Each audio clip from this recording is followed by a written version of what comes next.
Welcome to today's video, guys. We are back at the body shop, and if you can see there, we got the 32 still over there. It's just sitting and waiting right now. We're waiting for a bunch of parts like bumpers and trunks and four-door taillights and things like that. But we're actually here to have a look at a car. And as you guys know, my friend Rohab seems to always find these things that I want or I need. And we've needed this particular vehicle on the channel for a very, very long time. So I don't think you guys are ready for this, but here she is. And before you get excited and think it's the JZX, the Chaser on the back, I wish. But no, it is not the Chaser on the back. We are talking about this Mitsubishi Canter loader truck. Needed one of these for the longest time. Now, the deal's not done yet, and I'll show you why in a little bit, and we'll go a little bit of a walk around. I'll show you everything about the truck, why this thing is super good, why we need it, and all that kind of stuff. But before we do, I got some good news for you guys. It's a new month, and that means we have a new drop coming to SAMMIT.net. If you guys remember last drop, we dropped these Fire SR20 themed hoodies, as well as the manga series, and you guys, we sold out like insane. Like, I'm pretty sure the SR20 hoodies were literally sold out in the first 10 minutes of the drop. Absolutely blew my mind. So this month, we're bringing it all back again. So we did reprints of all these designs that you guys loved, hoodies and the shirts, all the sizes. They will be there, limited obviously quantities once again, but we also have some new stuff. I have, for the first time, we did shop banners and they turned out amazing if you've been checking out the Insta stories and stuff that I've been posting. Also, make sure that you are following me on those other socials, because I put up the little countdown timers and stuff so that you guys can register them in your phones and not miss out when the drop goes live. It will be going live next week on Friday, so make sure you don't sleep on that. We have the new Skyline hoodies coming as well, which is awesome, and then of course those shop banners, which I think you guys are gonna love. Anyways, enough chit chat. Let's show you guys this truck. So this is a Mitsubishi Canter, and it's a little bit of an older model, as I'm sure you can tell. This is actually the same older model that Oka-chan has for his old loader, and this is the one that you want. Like, this has the correct tray. Mitsubishi Canter is the best loader truck that you can get in Japan. Everyone always wants one of these. They're normally the most expensive. And this is the tray that comes completely off, sits flat on the ground. Low cars, drift cars, you know, stands-out cars, just drive straight up onto it. You don't have to go up anything. It is perfect. The whole thing comes off. Like, it comes all the way off and sits flat on the ground, like up to the back here, and you just drive on and then it picks it up and puts it up, just like Oka-chan's older one. Now, obviously this one's fairly old. They don't have, you know, the easiest of lives loader trucks. Like, normally they're not stored in sheds and stuff. So this has all the usual kind of, like, you know, surface rust and all that kind of damage that comes with these things. But it is in actually very good condition for what it is. And it is also in my price range, which is what is really good. Now, this doesn't have all the bells and whistles that like Oka-chan's one. Actually, I just noticed it's got like HID like things in there. Like, that must be an aftermarket option. But this doesn't have all the cool bells and whistles that like Oka-chan's model has. For instance, the handbrake is one of these pull and turn ones. This is a 6-speed turbo diesel though, so it is fast and you won't have any problems keeping up with traffic and things like that. But one thing that is interesting, but it's actually something I like, I'll explain in a bit, but the PTO is this massive handle here. So this is kind of like the older way that PTOs would engage and disengage. You push this button down, you pull it, that engages the PTO, and then that just kind of sits down there to let you know it's on. Now, I kind of like this because with the buttons, when you press them on, they just have like this little light on the dash, and it's so easy sometimes to accidentally forget the PTOs on and then try to drive the truck. If you know, that is a big no-no, and that damages the clutches and does all this nasty stuff. So with this pulled all the way down, it's a lot harder for you to mistakenly leave it engaged. So I kind of like that for that, but also it's kind of like, it's not as nice as just having a button, you know what I mean? That aside, we got all the usual controls. You got like the leveling and all that kind of stuff, as well as the little rev up button here. So this just brings the RPM up when you're unloading the cars off the back. One other thing that kind of sucks is there's no remote control for this. It's the old school one where you pull this out and you got the little controller here with the cable. And I don't mind this. This isn't like the worst thing in the world. I really don't mind it. It's just, you know, once again, it's just having something that's a little bit nicer. This also has another controller down here that comes out completely out of the box here. So you can see it's all crammed in there. So you can use that as well. You can get controller systems and put these on here, but they're quite expensive. I think like usually to get them installed is anywhere from like $2,000 to $5,800, like depending on the one that you need. If I flip how do I do this? I think you pull the lever. Yeah. So usually the control modules, they sit here behind the seat, and as you can see, there's nothing there. So there would be like a little box there with antennas if there was a control module on this for a remote control. So it's not the end of the world. And look, for how like affordable this truck is, I wouldn't be complaining about that. I could even probably make my own remote system. Like, I'm pretty techie, and I love my electronics and soldering and all that kind of stuff. Now, I haven't done the deal just yet. I still want to talk to Rohab a little bit, see if we can maybe sweeten the deal a little bit, maybe throw in the chaser with it. I don't know, we'll see. I'm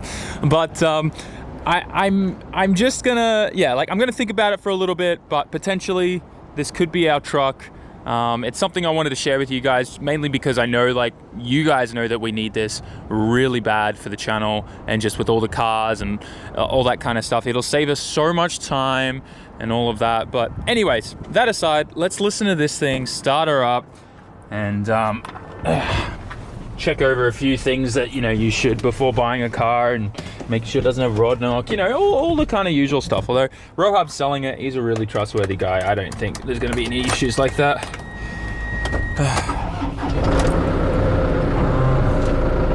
Start it up right away. We're in neutral. This particular transmission is reverse top left hand corner, straight down to first, then second, third, fourth, fifth, and sixth. Best thing about these trucks is you start in second, just normal driving. If you're like on a really steep hill, that's when you need to use first gear. Handbrake goes down. Let's move this thing forward a little bit. So all the way over, that would be reverse. There should be second. I went to grab another e-brake there for a second. Feels pretty good though for the most part. Clutch is nice. Just cruise. Just gonna pull this thing out a little bit so I can get some photos of some stuff and whatnot, but for the most part it sounds pretty good. It's not dumping any crazy smoke.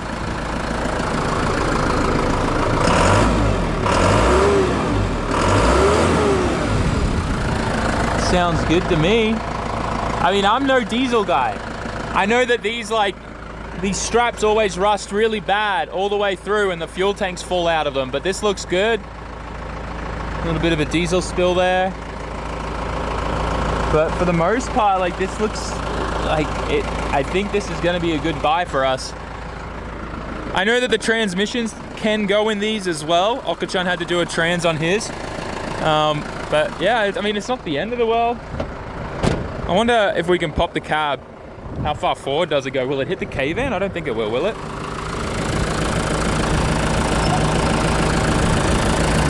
How do you pop the cab? I'll figure that out. I'm not a truckie. Well, I popped my first cab.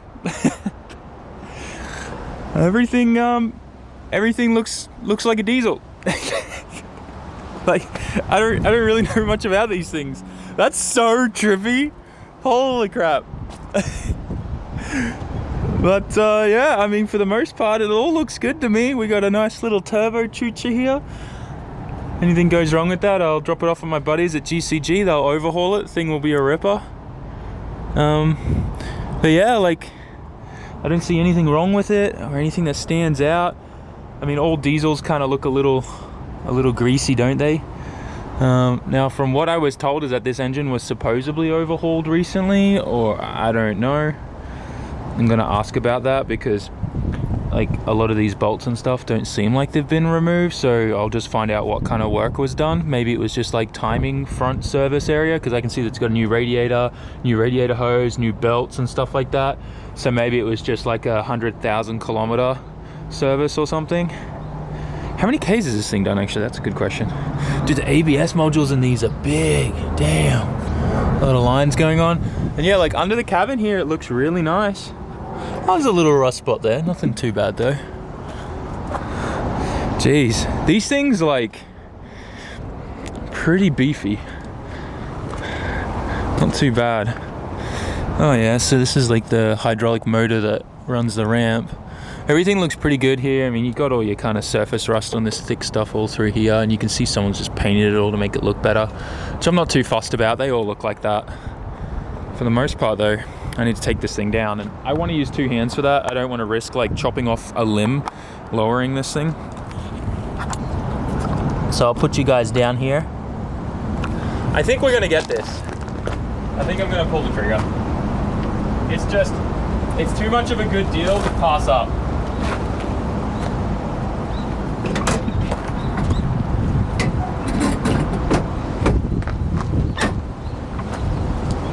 Locked in. As I was saying, it's too much of a good deal to not pass up. I'm gonna go over and check a few more things about the truck. Like I just need to make sure legally, like there's no other like modifications I have to do for the area that I live in. Because in certain towns and cities in Japan, you have to have that diesel converter big torpedo thing installed on it if the truck didn't come from it. It has to be like a certain age. It's just like, you know, EPA requirements with diesels in Japan. But yeah, I think we're fine. I think it's a early enough model where we don't need to worry about that. But for the most part, looks good. And mileage, holy mother of, it's done nearly 800,000 kilometers, guys. It's done 765,000 kilometers. What? Okay, yeah, I need to find out more information about when that engine was overhauled. That'll be the only factor, is knowing how many kilometers or miles ago that engine was rebuilt.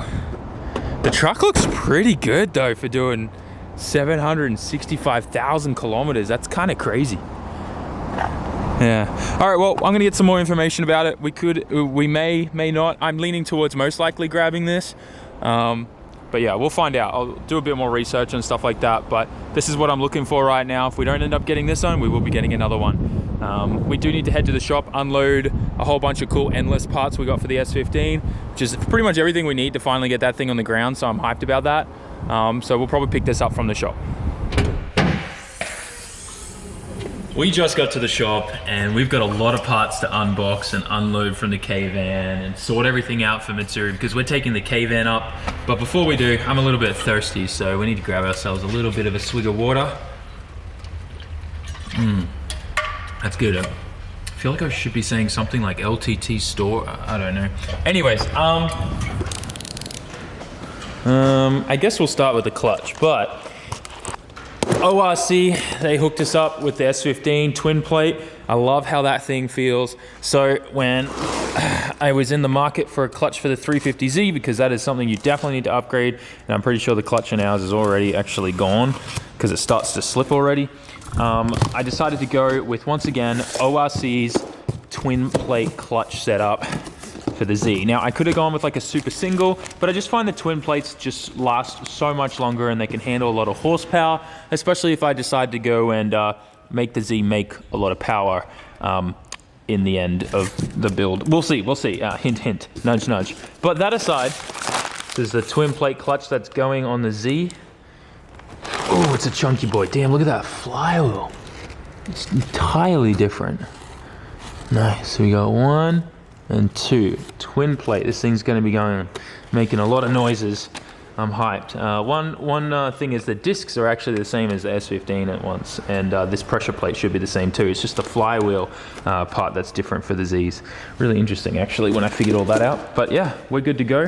They include flywheel bolts with this kit because you need to use these as you're going from like that dual mass flywheel in the 350Z to a solid one, which fixes so many like issues with drivability on the Zs. It's super important. But yeah, that's that. Nice, pretty clutch kit. And then we got some endless stuff to go through. But I just noticed there's a little caterpillar, hairy caterpillar guy on my GK Tech stuff for the Z. Hey buddy, I'm gonna call you James. Hi James. Don't want to touch him, he might be poisonous. He's got lots of colors on him. All right, endless box time. We'll start with this one.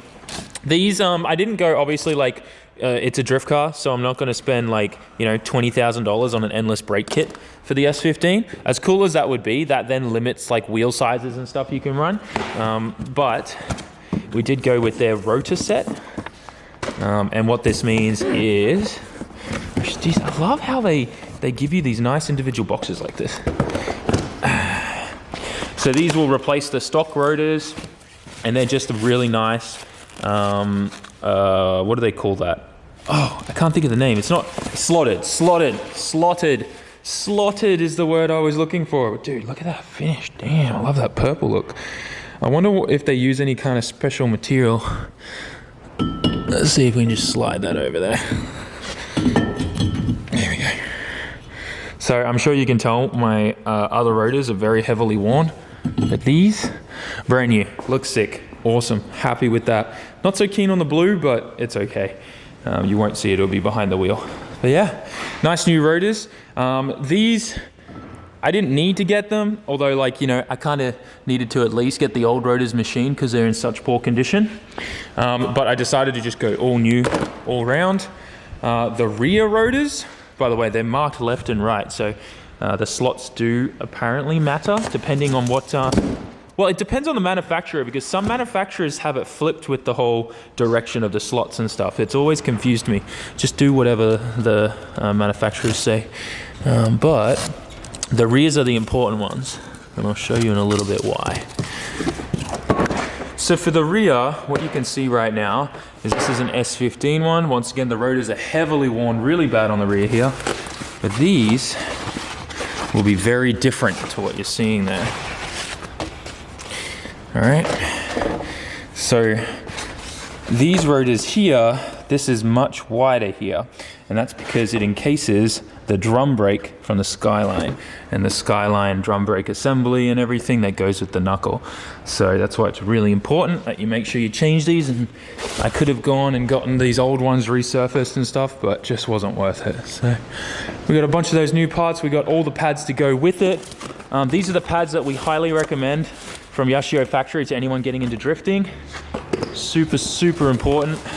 It's actually kind of funny because these work on both Nissan and Subaru.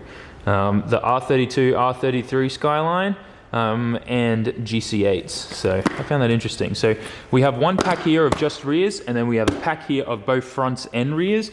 That's because we're obviously going to have 4 calipers on the rear and 2 on the front. I'm just trying to get the model number. I guess you guys could use this part number, but there is a specific name for these pads that you can order for your car if you're into drifting, and they're just a really good compound where, like, you don't have to heat up the brakes too much. The M Sports Plus. M Sports Plus is what you want, guys. That's why the MP is there. There we go. So yeah, M Sports Plus. You guys order those if you're into drifting, they'll feel great. I'm all packed up and pretty much ready to go, but before we leave, I'm just doing some maintenance stuff on the K-Van, and I switched out to some LED headlights, and I want to show you guys this. The before and after is insane. So this is what I had in there before, and this is this side. So nice. Just some random, you know, Amazon LED, like just the H4, like replacement bulbs. So much better. And I also am changing out the little, I guess, like daytime running lights. Some LED ones. It looks so much nicer. Also, just look at the difference out there. You can really tell how much brighter it is. It's nice. All right, I also want to show you just how easy it is to take these headlights out. It's crazy simple, actually. 2 bolts and a little clip. So you got this little clip up the top here, which you just gotta, you know, finesse and get it to pop up. Ooh, tiny little bit broke off, damn it. It's all right, we can get new ones of those. Looks like it's still held together, okay? It'll work. They get so brittle. And then it's then just a matter of taking out 2 10 mils. 1 10 mil there, another 10 mil down here. And then the whole headlight pretty much pulls straight out. There's like one little clip in here, but as long as you pull straight out this way, it slides right out. And then the whole headlight's out like that. We can change those bulbs, no problem. So I'm gonna do that on this side. and then we'll be done. We'll see what it looks like at nighttime on the roads, but that should do nicely. Topping up washer fluid, because you always get a bunch of bugs driving up there on it, checking coolant, oils, all of that, and we should be good. I'm heading to Costco, but I'm on a typical Japanese back road, and the lights, like night and day difference. It's actually insane just how much better these LED bulbs are. Like that's that, and then high beams, boom, see everything. Love these lights. Super cheap, they were like 25 bucks, just, I didn't even care what brand or whatever, just bought them off Amazon. Definitely the best practical mod that we've done in the K-Van, especially for that like amount of money. But obviously the best mod we ever did at the K-Van was 100% boost controller and a blow-off valve, because that just makes this thing awesome. Hang on, for the boys. Load up that torque converter for us. Just got back home and I've got a lot to get done still so that we're prepared for Mitsuri. I have cameras everywhere to sort through, make sure we got all our batteries, the GoPros, new mounts. By the way, I finally got myself some official like GoPro mounts. We got the Jaws here. And they're like cage mount. I didn't actually know they had an official cage mount. I believe before they only had like handlebar mounts that were a lot smaller than this, and they recently like made a change to the design where it actually will fit over roll cages perfectly. So that's awesome.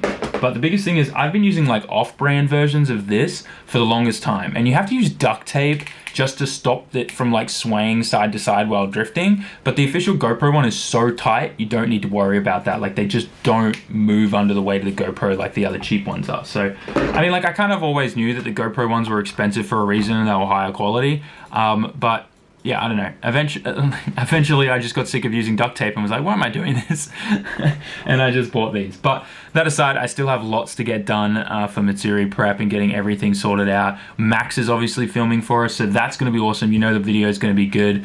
And we're just going to really focus on producing and making something that is probably going to be like movie length. Like I would love to see something around the hour mark, 45 minutes to an hour, maybe even a little bit more, just because we have the time. I want to get a bunch of seat time. We have Max, and obviously like if I'm paying for him, I want to make sure we use him to his fullest capabilities. So I probably need to get a carton of Red Bull for that guy. But anyways, that aside, Mitsuri content coming up this weekend, probably some IRL streams on Twitch, so make sure you're following me there, Instagram stories, all that kind of stuff. Just be on all the socials. And of course, do not forget 4 p.m. Friday EST USA next Friday, 4 p.m. EST, which is going to be 9 p.m.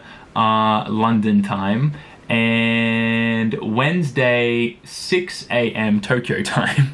I don't know if that makes any sense to any of you guys, but we'll have countdowns on all the socials so that you can just add it to your calendar and it'll sync everything up and tell you when it goes live. Also, the website will have the sign up link so that you get emailed the moment it goes live. But next week, Friday, EST, 4 p.m. will be the drop.